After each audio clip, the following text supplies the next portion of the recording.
Assalomu alaykum aziz qarindoshlar. Bugun 2024-yili 3-oyning 8-kuni juma. Ishkatida bir qatim qilayotgan naq maydonga chiqishim.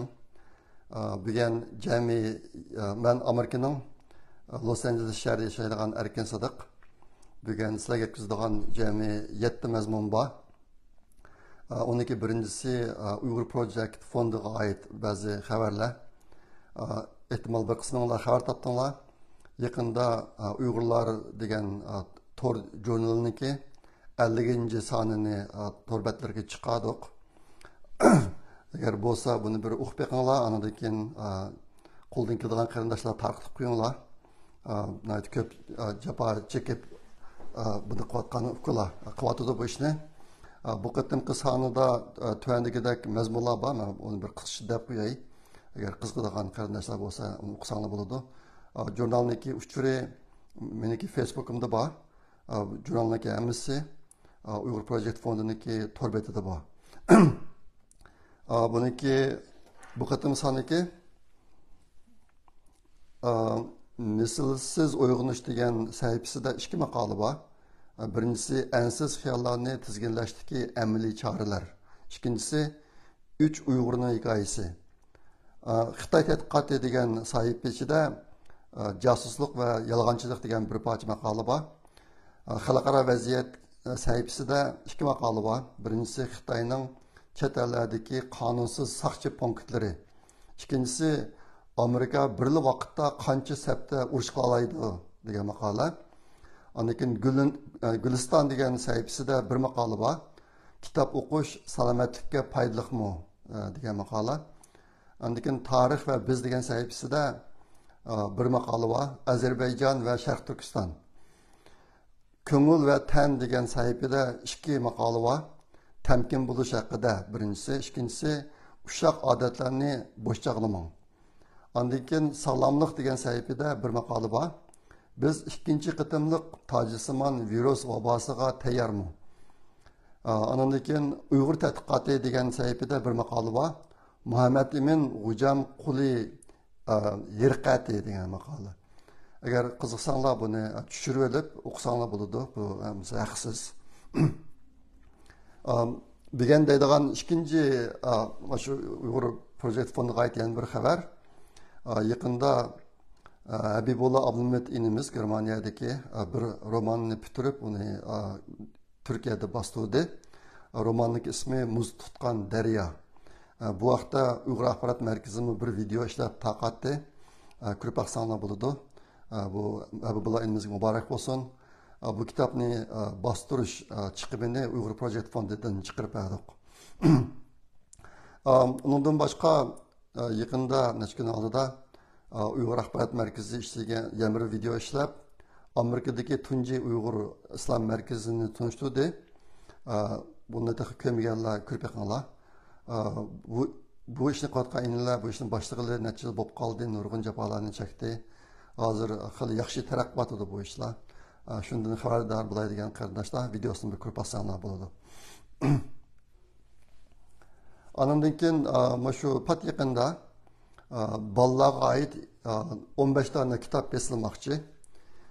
Bu kitobni Gulboston muallim ana til darsxonasi tarafidan ishlagan kitob. Gulboston degan singlimiz 2020-yili shu darsxonni qurib ish boshlabdi ekan. 15 bolani bir guruh qilib 2 yil tarbiyalab, shu orqali Uyg'urlarniki bola yozuvchilarini vujudga keltiribdi.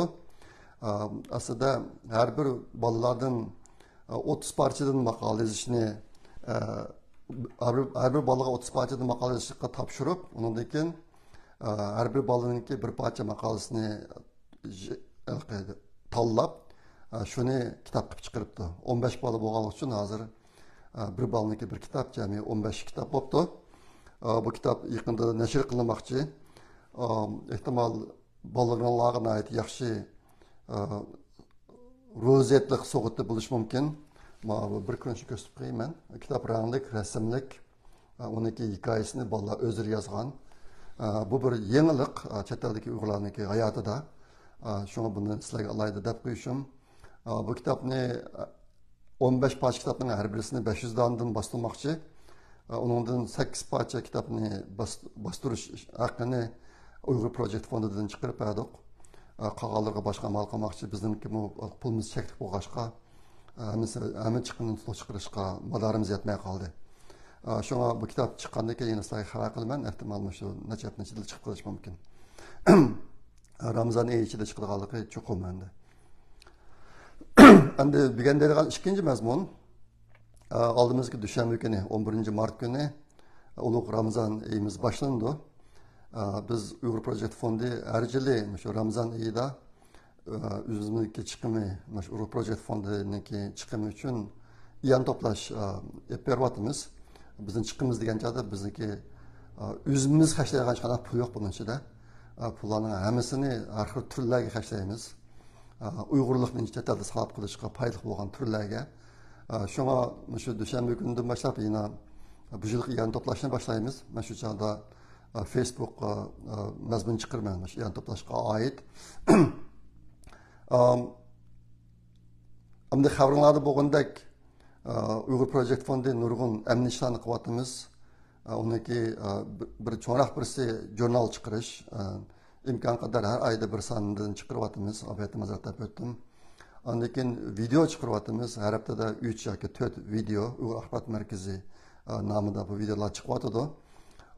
O'tgan yildan boshlab İstanbul'da Jigilniksiya degan faoliyatni boshladik. O'tgan yil bir qatam o'tkazdik uni. Bu yil yana 9 oyniki 21 kunlari, shanba kunlari yana o'tkazamiz bu faoliyatni. Hozirga qadar bizga 38 parcha maqola kelib bo'ldi. Maqola va'da qilgan qarindoshlardan yana bir qanchasi bor, yana kelib qolishi mumkin. Bundan boshqa yana biz cho'nglarniki va bolalarning kitoblarini bostirayotimiz. Ben abiyetin ikisini misal dedim. Bir bulayımızdaki romani ve Gülbostan sınırımızdaki balla hikayesi kitivi yendi. Mundakşlarını köp kuvvetimiz bize, her yıl kuvvetimiz. Uyghur Project Fondu'ndaki 3 torbeti var. Onundan başka meniki bir torbetim var, marifet.com degan torbetim. Şundaqda hazır ben aralashayotgan torbetidan 4'ü var. Mende meniki qo'l ostimda Facebook hisobidan 6'sı var. 3'ü Uyg'urcha, 3'ü İngilizce. Bulardan 4'ünü bizden boshqaraman. İkisini İngilizce Facebook betini yani bir inimiz boshqarib turibdi. 6 Facebook var. Bundan başqa meniki Twitter hesabım var. Hozir undaki ergashibchilarim 19.200 ga 200 ni ochdi, 19.200 ni ochdi. Umumda aytib obdan mandıratım ben çıkargan video vatanga ait video resimlerini hali onaki kuruluş qatnam sani hali obdan bu atıdı. Yakın kıldırı adatta 8 mingdan eşi atıdı. Yakında bir videonu çıkargan Xitoyniki Uyghur balalarını Xitoylashtirish sahasida yapıp atkan işler hakkında o videonu 47 mingdan jiqadam ko'ydi. Bu Nayt obdan bu vatıdı. Aşta bu başka Xitoyniki hücummu inter qattiq bo'ladı. Har qatam mana shu narsani chiqarsam, menga nayt ko'p hücum nomi keladi. Har holda obdan bo'ladı. Bulardan başqa Uyghur Project Fondi ve Mashal Uyghur gruppasidagi qarindoshlarimiz Uyg'urlarniki siyosiy davosida intayin muhim to'plarni, xizmatlarni qilyapti. Bular ustida men tafsilga to'xtalmayman. Albatta bularning hamsi haqsiz piyoda bo'lib qiladi bizning odamlarimiz bu ishlarni. Mushlardan kirib olganimizdek Uyg'urlar yo'qolmadik, yo'qolmaymiz. Xitoylar Uyg'urlarni yo'qotmaydi. Uyghur Project Fondi'ndaki qilayotgan ishlar buning bir isboti. Biz o'zimiz o'ylayolgan chamimiz yetgan ishlarniki hammasini qilib Uyg'urlikni chet el saqlab qilish sohasida ishlarni qilyapmiz. Bizniki mushtaq ishlarni qilishga albatta deganimdek Uyghur Project Fondi'ndaki Mashal Uyghur gruppasidagi hammasi fidoyilar, hech qanday qolmaydi. Bir qismi iyona qildi har yilsidagi. Bizniki yillik chiqimimiz $50,000 atrofida. Yaqinqi 3 yil mobaynida har yillik mushtaq iyona to'plashda 110 atrofida qarindoshimiz pul iyona qilyapti. Pul iyona qilishda Facebookda qilib bo'ladi, Torbetda qilib bo'ladi yoki menga bevosita bersangiz bo'ladi. Aşta qilib şu 110 kişiden yani kevatıdı. Şunun pulusu bilan Uyghur Project Fondunu mandırvatımız. Ama şu 110 kişinin içinde 50 bin dolarniki 30 bini 3 adamdan keladi asosiyatdan. 3 adamniki birisi men. Bu üçlerden biriler menden cihrak bir vatıda rizlisi, biriler menden azrak bir vatıda üçümüzdenkini çıkkanda 30 bine varıldı. Kalan 20 bin dolar pul, kalan 110 kırındaşlarımızdan kevatıda. Bu kırındaşlar köpten köp rahmet. Onundan başka yine bu yıl biz qancha iş qilamiz, ya'ni shu bizga kelgan iyani pullarniki miqdori bilan munosabatlik pul ko'proq bo'lsa biz ko'proq ishlarni qo'lga olamiz, bo'lmasa da qilolmaymiz. O'tgan yil biz ikki cho'ng tur boshlagan, men abayatdan tilga olgan turlarning sirtida. Bu ikki turni men bitgandan keyin e'lon qilaman. Hozir uniki yerimi bitib bo'ldi. Bu ikki tur bu yil bitdi. Bu ikki tur Uyg'urlikni chet elda talab qilishda intayin muhim rol o'ynaydigan turlar bular. Uni hozircha oshkora deyamasligimniki sabab Xitoyniki buzg'unchiligidan saqlanish. Ashta bu boshqa saqlayapman, bular bitgandiki buni e'lon qilaman. O'tgan yil bu ikki turniki birisiga ikki qarindoshimiz 3,5 ming dollardan pul yana qildi. Biz unga yana Uyghur Project Fondidan 2 ming dollar qo'shib 9 ming dollar pulni shu bir turga berdik. Yana bir cho'ng tur bati, unuga sirtdan da ko'p sondagi yana pul kam edi. Shunga uni Uyghur Project Fondi o'zimiz pul chiqarib qilyapmiz. Bu ikki tur bu yil tamomlandi. Yaqinda yana bir 3-chi cho'ng tur boshlandi. Uni men boshlangandan keyin sizlarga tafsil deyman. U amallar bilan ahmiyati uchun uni maxfiy tutmasak bo'ladi, lekin u rasmiy boshlangandan keyin deydi, hozircha demay turay dedim. Endi Muştaq türlərə, şu 3 çoğun türlərə ayrım iyanə qıldığan qarindaşlar bolsa, mən bilə əlaqələşinlər. Mən muştaqqa iyanə qıldım degan qarindaşlarniki kimligini jazmləşdirgəndən keyin ularga dep beraman bu türün nima ekanligini. Shuni qarab turib qaraqsanlar bo'ladi. Ish qilib agar hozir endi chet elda millat uchun ish qilsam deydigan nurg'un qarindoshlar bor. Bir qismniki qo'lidan amaliy ishlar keladi, bir qism qarindoshlarning qo'lidan amaliy ish kelmaydi. Uyg'ur Project Fondiniki o'ynaydigan bir roli qo'lidan amaliy ish kelmaydigan, lekin pul yana qilishni xohlaydigan qarindoshlarning pulini yig'ib, uni amaliy ish qiladigan qarindoshlarga yetkazish. Bizniki nihoyat muntazam xizmat tuzumimiz bor. Har qatim bizga bir iltimos kelsa, uni muzokara qilib, bu biz yordam bersak bo'ladigan turmikan yo emasmikan deganni qaror qilib qancha yordam qilamiz deb qattiq tuzum bilan bu ishlarni qilyapmiz. Bu ishni shuncha davomlashtiramiz bundan keyin. Shunga millat uchun to'p qo'shish ko'ngli bor, lekin amaliy ish qilish imkoniyati yo'q qarindoshlar bo'lsa, yana qilinglar. Biz uni ish qiladigan kishilarga yetkazamiz. Abayda men degandek Uyghur Project Fondidagi yoki Masha Uyghur gruppasidagi hech qanday odam Uyghur Project Fondiga kelgan pulni xashlamaydi. Bularimiz fidoyilar. Bu ishki gruppadagi bir qism kishilar pul yana qiladi. Uning ichida men bor. Biz pul berib turib ish qila olamiz endi. Ashta bu boshqa pullarni aytdi. Yaxshi yerlarga ishlatiladi. Men shu Xudoyim bilsa dushanba kuni Facebookga mushaqda yan to'plash haqida bir narsa chiqaraman. Endi Uyg'ur xabari yaqinda Maşkapning ichida boshqa yangi alayda narsa kelmadi menga. Vatanda nima ish bo'lyotdi, nurg'un qarindoshlar ko'ryapsan videolardan. Xitoy Uyg'urlarni asosan buyruq bilan ish qiladigan mashina odamga aylantiryapti. Uyg'urlikqa oid narsalar ancha qolmaydi hozir. Uyg'urlar hamsi Xitoycha yashaydigan holatga kelib qoldi. Yaqinda Adrian Zenizniki bir yangi doklad chiqqan. Men o'tgan qatim buni tilga olaman deb o'ylab unutib qolibman. U nima desanglar, 2023-yili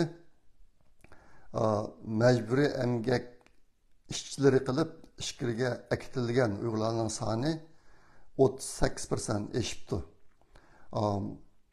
Demak, Xitoy Uyg'urlarga qaratgan yo'qotish irqiy qirg'inchilik siyosatini hech qanday o'zgartmadi. 2022 yılı qaraganda 38% o'sdi degan gap Xitoy bu yerdagi qadimini texnik siltyapti degan gap. Bu odamlar nereden keldi? 38% adam 38% o'sdi deydi. Bizniki Uyg'ur nüfusuniki yerimi yo'qolib ketdi.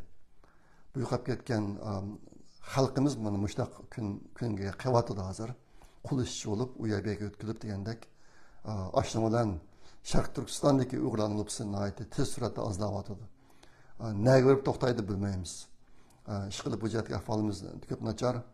Xalqaro niki Uyg'urlarga bo'lgan qo'l ishi qilishi kuchayib menyapti. Shundan birga Xitoyning Uyg'urlarniki yo'qotish siyosati kuchayib qadamini tezlatib degandek kelyapti. Ahvolimizda bu jihatda yaxshilanish yo'q. Garchi vatanga bordiganlar, vatanga kelganlarning soni ko'paygan bilan qolgan jihatga ahvollar butunlay yine Uyg'urlardagi yo'qilishiga qarab menishi tarafida bo'lyapti hozir qadar. Mana men bugun demoqchi bo'lgan 3-chi mazmun. Endi 4-chi mazmun Xitoy xabari. 4-chi slav uchun yana 4-chi kuni Xitoyniki mamlakatlik siyosiy kengash yig'ini boshlandi. 5-chi slav Xitoyniki mamlakatlik xalq vakillar qurultiyi ochildi. Ikki yig'in hozirmi davomlashyapti. Bu yig'inlar aslida o'tgan yil ochilishi kerakdi, o'tgan yil ochilmadi. 20-chi Xitoy Kompartiyasiniki 20-chi qurultiyiniki 3-chi umumiy yig'ini o'tgan yil ochilishi kerakdi. U yig'in qatl ochilmadi. Ochilmay hozir mana ikki cho'ng yig'in ochilyapti. Bu jihatda xabarlar kelib turyapti. Bu to'g'riliq tafsil to'xtalishning qiymati yo'q. Nima desanglar, bu butunlay mumkin sahnadagi qo'ygan uyum bilan o'xshashlar narsa. Reallik bilan hech qanday munosabati yo'q. Hozirgi yuz berayotgan bir ahvol Xitoyda burungi qoida tuzumlarniki hammasi buzilyapti. Xi Jinping degan jallatniki qo'lida hammasi buzilyapti. Shunga hech qanday ish burungidek emas. Bu qatimmi har qatim Xitoyniki zonglisi baştaqmış qurultayda, xalq qurultayida dekret bir bo'lgandan keyin bir muxbirlar yig'inini ochib, muxbirlarning savoliga javob berdi ekandik. Bu savol javobni butlay yolg'on oldin urlashtirib qo'ygan bo'yicha bo'ldi aslida. Savolni chiqarib shuni so'raysan deb so'raydigan odamlardan deb ketib ashta qildi. Bu yil u yig'in ochildi, u muxbirlar yig'ini ochilmadi. Burungi 93-yilning mobaynida davomlashib kelayotgan bir qoidami bu yil umum buzildi.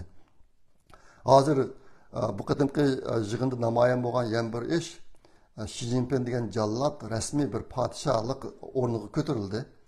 Hozir Xitoyniki ahvolniki naqadar nacharlashib ketayotganligi, mayli ichki jihati bo'lsin, tashqi jihati bo'lsin, buni qaramay bu qadimki bu ikki yig'inda so'z chiqqanlarning hammasi Xi Jinpingni madiladi. Buni karamat inson qilib ko'rsatib, zodi Xitoyni qandoq gullantirib o'tganligi, qat ko'targizayotganligi mushundaq yolg'on gaplarla buni maqtab boshlab bir o'yin o'ynayotdi bular. Hozir davomlashyapti bu ishlar. Sizlarga bir misol qilib bir narsani deb qo'yay.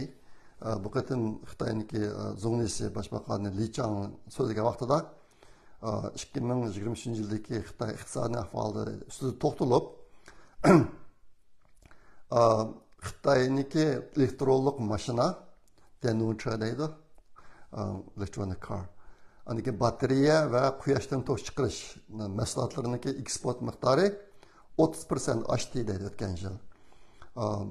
Hozir dunyodagi kun nuridan to'sh chiqaradigan taxtaylarning 80% Xitoydan chiqadi.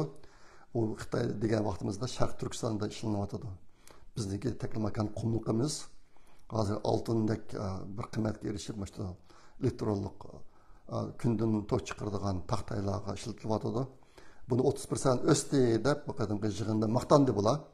Amniyat qarasanglar, mana yaqinda Amerika va Yevropa Xitoyniki 3 narsasini cheklash.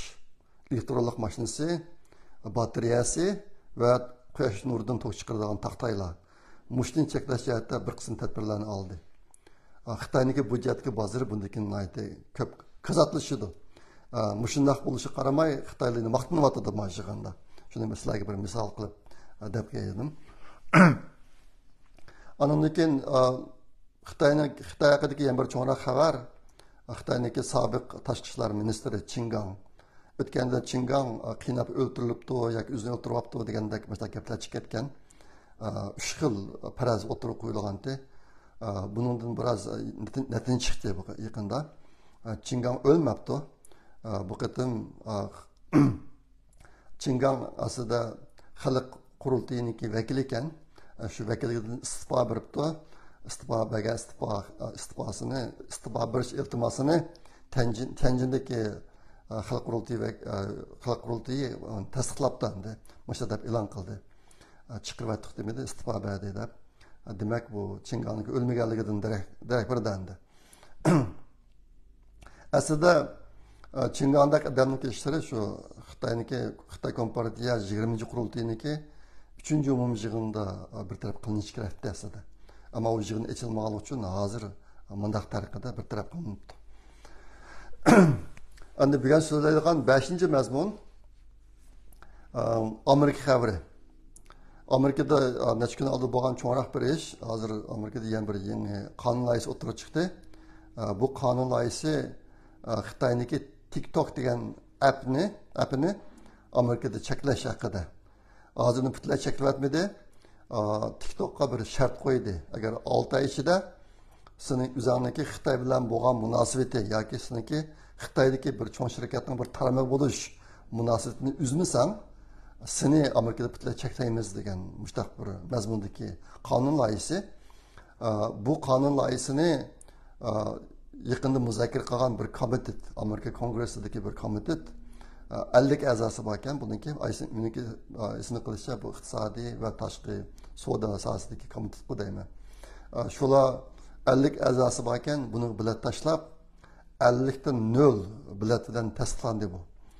Buni keyingi qadami Avam palatasi bilan Kengash palatasiga bordi. Hozirgi farazda buni aytib tiz tasdiqni o'tib qonun bo'ldi deb qaralyapti.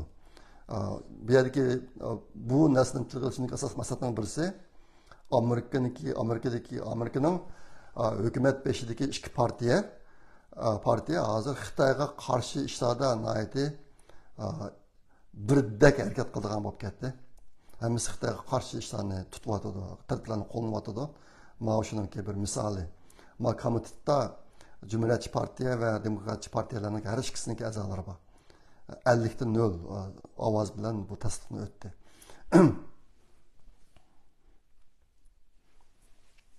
Andan keyin tunögün Amerikada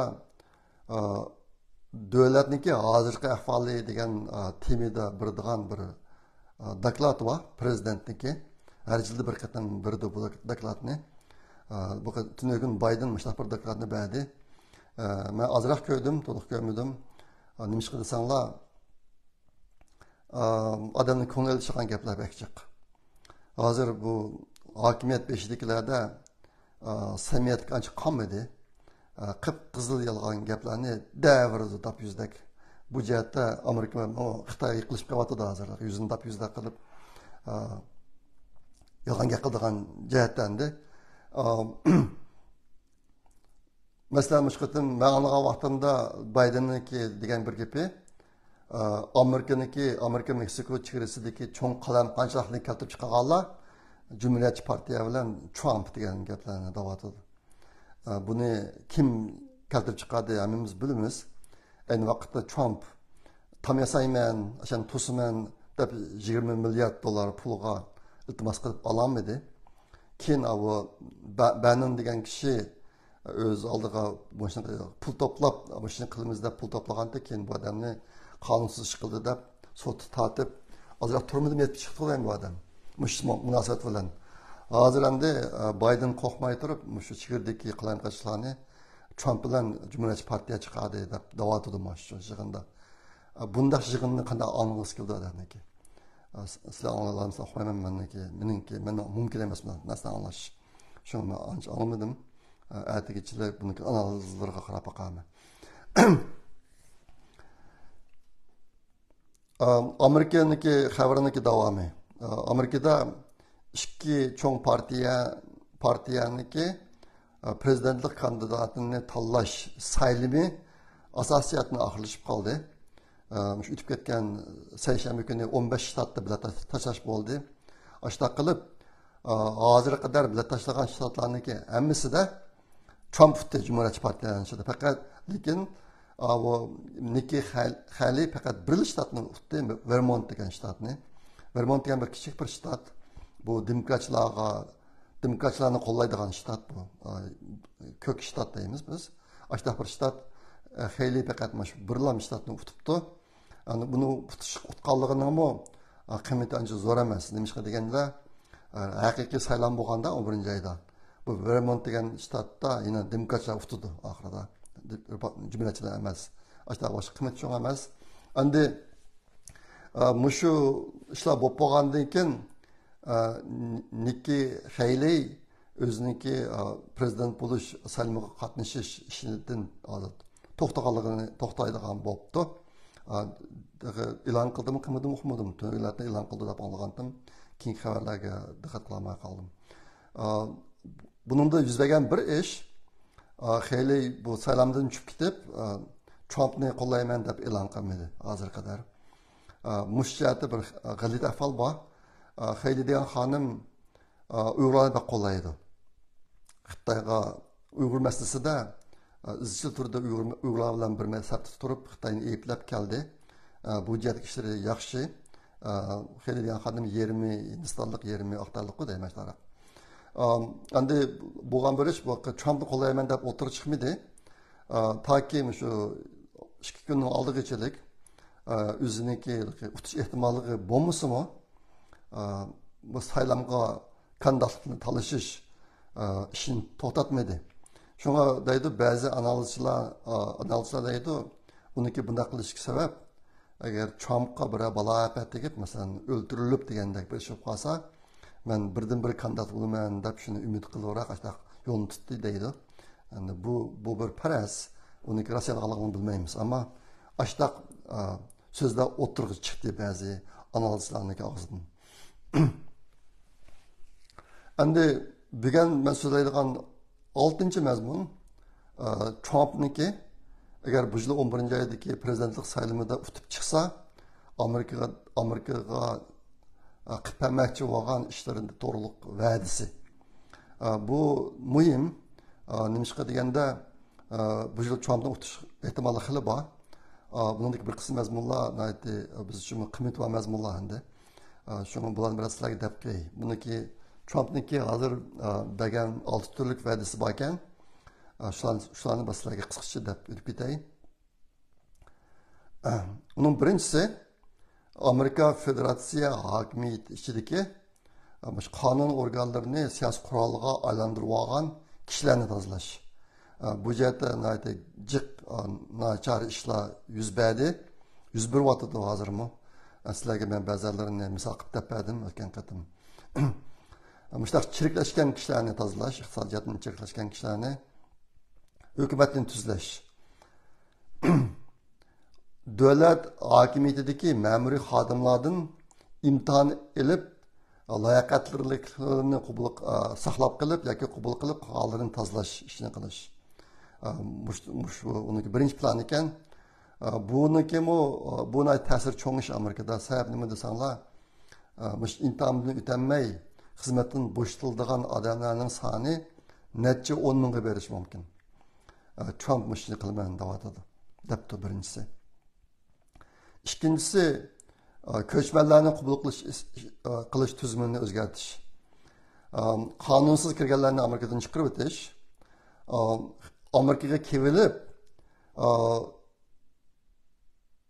o'ziniki davlatidagi diktator hokimiyatni maqtaydigan kishilarni, masalan, Amerikaga kelib, andiki Xitoy kompartiyasini medlaydigan Xitoylar. Xitoy kompartiyasini medlab Amerikani aybladigan kishilar. Mushta kishilarniki vizasini bekor qilib, bir qismlarini Amerikadan qo'lga o'tish. Bu Trumpning ikkinchi va'dasi. Bu jihatda ajoyib ishlar bor. Amerikaga bir Xitoy rahbari kelib qolsa, nurg'un Xitoylar Xitoyning bayrog'ini ko'tarib olib, uni qo'llaymiz deb namoyish chiqadi. O'tganda Xi Jinping San Fransiskoga kelgan chog'da Xi Jinpingni qo'llaydiganlarning soni Onun qarshi namoyish chiqqanlarning nechasi jiq bo'lib ketdi. Sababi Amerikadagi Xitoy konsulxonasi bir qism odamlarga pul berib, chiqib mushlarni qilyotdi. Ondan keyin Chag'an bayramlarida Amerikadagi nurg'un cho'ng shaharlarda Xitoyniki bayroqlari yo naslari qaplab ketadi endi. Mushlar bo'lyotdi. Bu yil biroz o'zgarish cho'ng bu jihatda Xitoylar qo'rqdi biroz. Buniki hozirgi Trump qilmoqchi bo'lgan ishlar bilan munosabati bor. Trump deydi, sen Amerikaga kelib, bu yerda bir viza turib etib, endi Xitoyni maqtab boshqa qilsang, Amerikani eplab, Amerikaga qarshi tursang, seni chiqib etaman chegirdim deydi. Bu bir qilgan qotqashi. Undan boshqa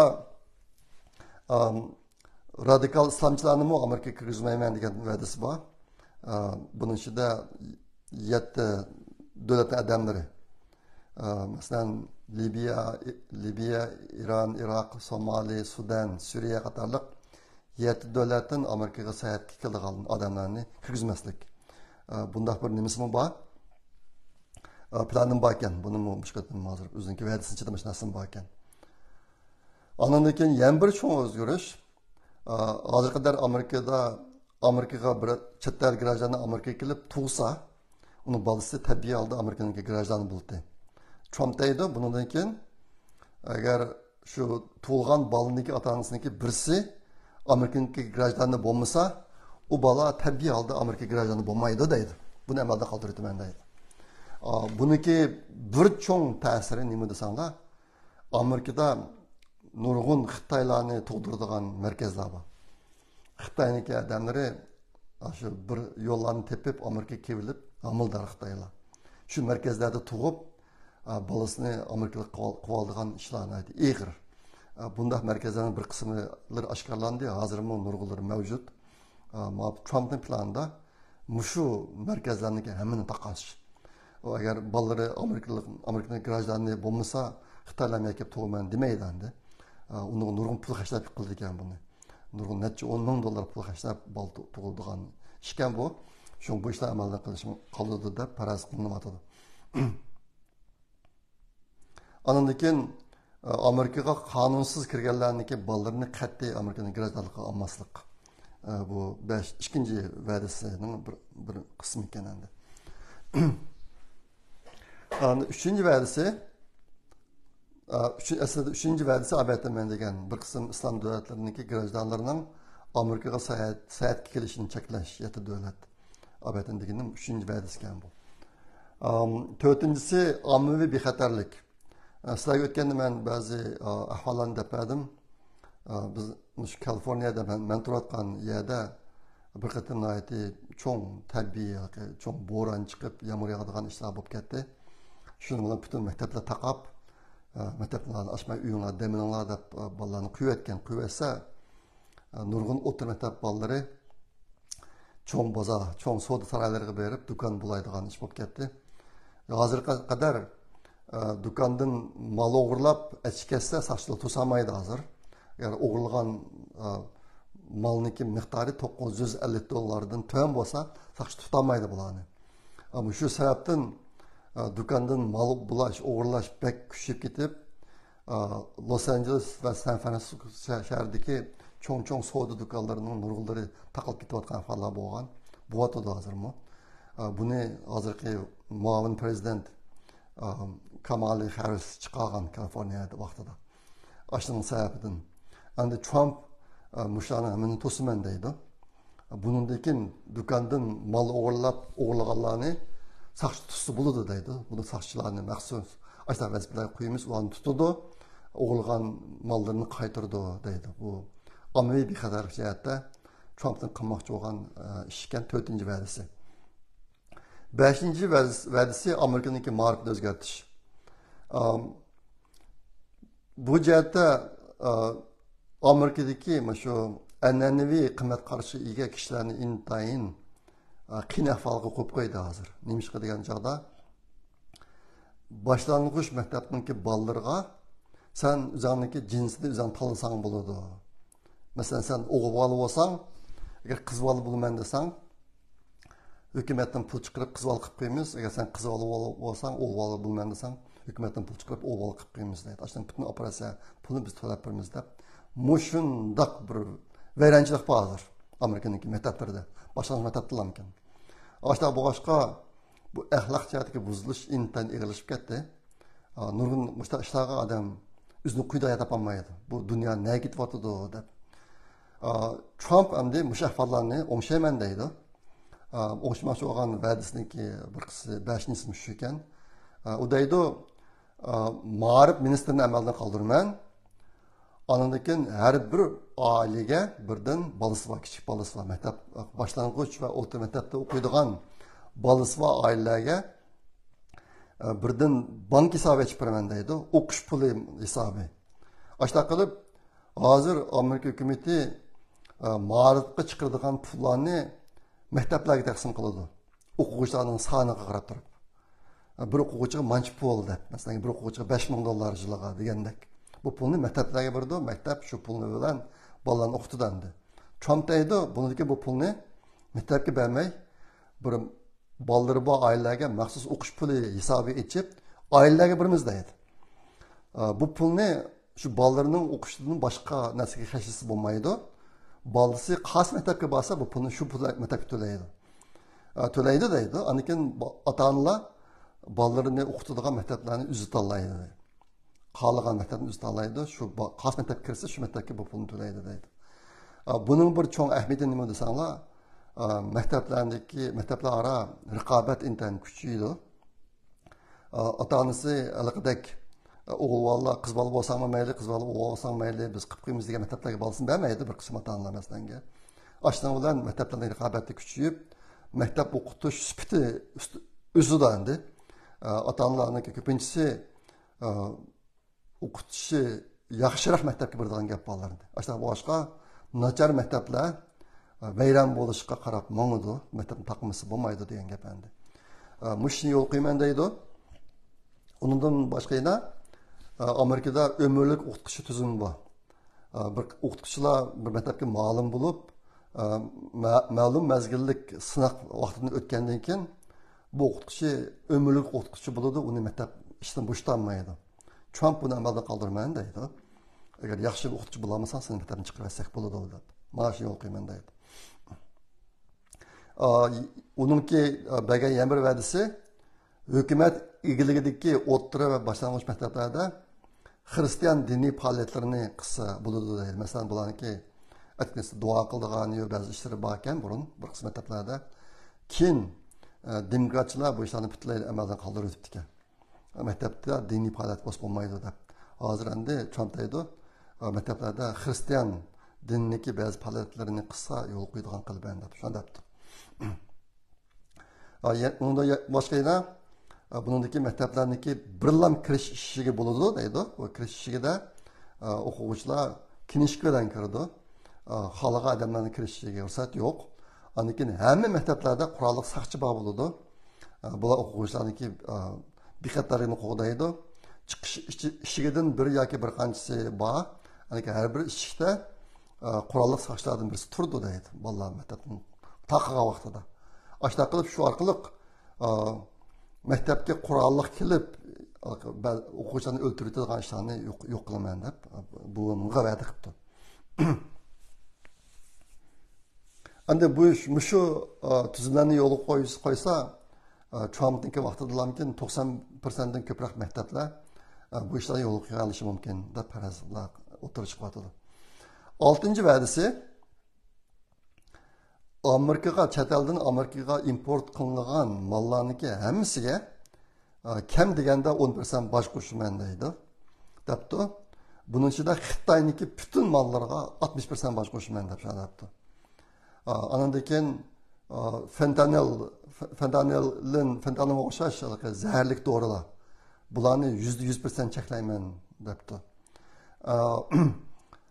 Mushtaq qilsa Xitoyniki iqtisodiy hozir qadamda bakroq vayron bo'ladi. Mush ishlarni amalga oshirsa, andan keyin mush yaqinqi yillarda Xitoyningki odamlari Amerikadan yer sotib oldigan ishlar bak egilishib ketgan. Trump ularni butunlay to'sman debdi. Andan keyin Xitoydan Amerikadan yer sotib olgan Xitoylarning yerini qayta o'zman debdi. Shunday debdi. Amerika qayta o'zib beraman debdi. Andan keyin boshqa yana Rossiya Ukrayna urushi, Hamas Isroil urushlari bularni to'xtatman debdi. Uniki bir qism konkret tadbirlari bor ekan o'zining kallasida. Uni keyincha so'zlab berayman. Ani energiya bahasini eng tuvan saviyaga tushirman debdi. Eng tuvan saviyaga. Anikin muhitni qo'g'dash, yer sharining isib ketishini oldini olish deb shu bahona bilan isrof qilayotgan pullarning hammasini yo'q qilaman debdi.